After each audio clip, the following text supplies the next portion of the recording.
Boeing, Volvo and Mercedes-Benz are bringing investment and jobs to the Charleston area, an economic boon for the Low Country. For automotive shop owner Sherry Rector, though, having the manufacturer so close is a drain on her workforce. As more manufacturing came, the technicians just became more scarce, she said. People who were looking for benefits and steady work and everything started going with manufacturing because it makes sense to go out to that type of work. Rector, who co-owns 3 Honest One auto care shops in the Low Country with her husband, Chris Lloyd, said she expects the shortage to grow, unless something can be done. It's getting harder and harder to find the right fit for jobs, she said. Rector said they've occasionally had to move cars from shop to get work done in a timely manner. And she said she sees the possibility that the day will come when Honest One won't be able to meet customers' needs, and shall start losing business. As of yet, it's not adversely affecting us, but moving forward this shortage has potential to, she said. Brad Davis, Community Relations Specialist for Hendrick Automotive Group Charleston North Charleston, also said the industry seems to be on the verge of a dire situation. Right now, we've been able to fill the open positions fairly quickly, he said. Not as quickly as we'd like, but fairly quickly. We're not at a critical stage yet, but we're feeling the pain. The employment situation is positioned to become more dire when a new Volvo car and Mercedes-Benz vans plants open, Davis said, because the plants will need technicians to do end-of-the-line repairs as cars roll off the line.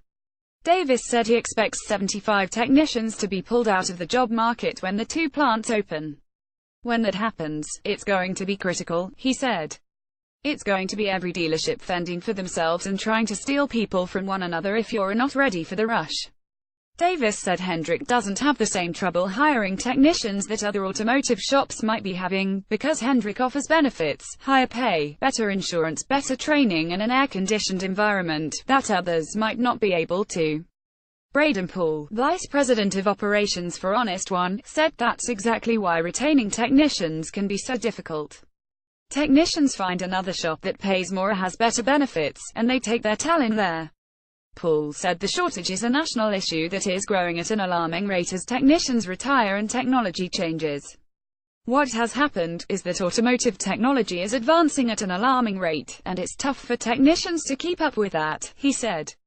But what really hasn't changed is how much a technician makes per hour, so I think that might have contributed a little bit to what we're seeing as far as available technicians.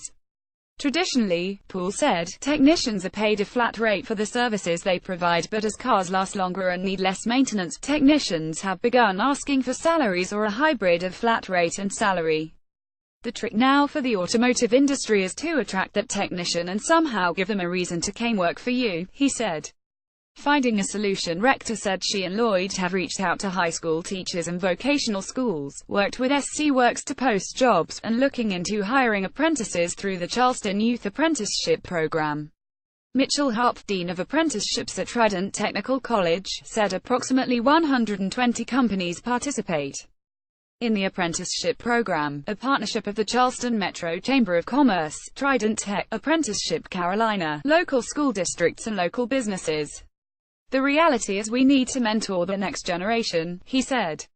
And it takes the entire community.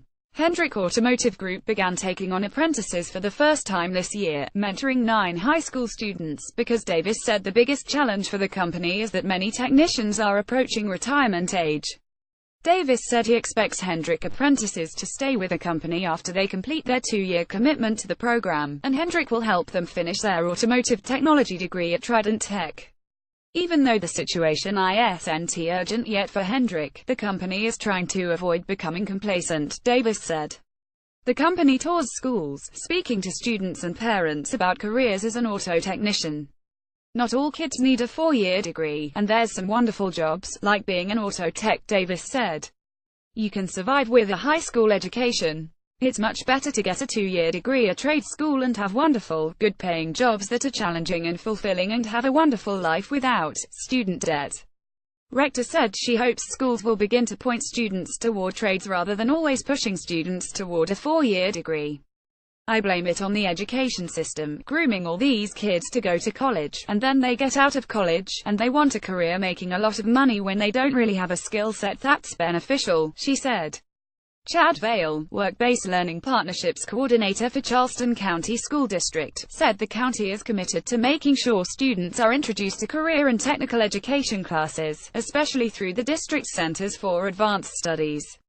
It's an addition to the comprehensive high schools we already have, so we'll be able to complement that, Vale said. The centers will serve as campuses for the entire region where high school students can learn technical skills during their school day.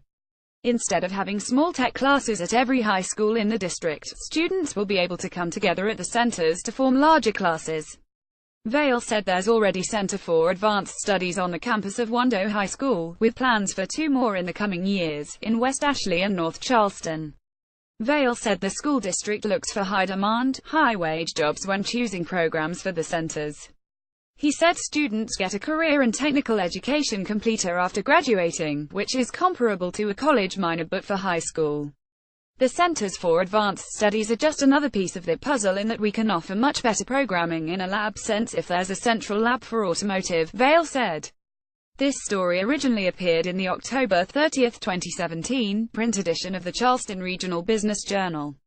Reach Patrick Hoffert 8,438,493,144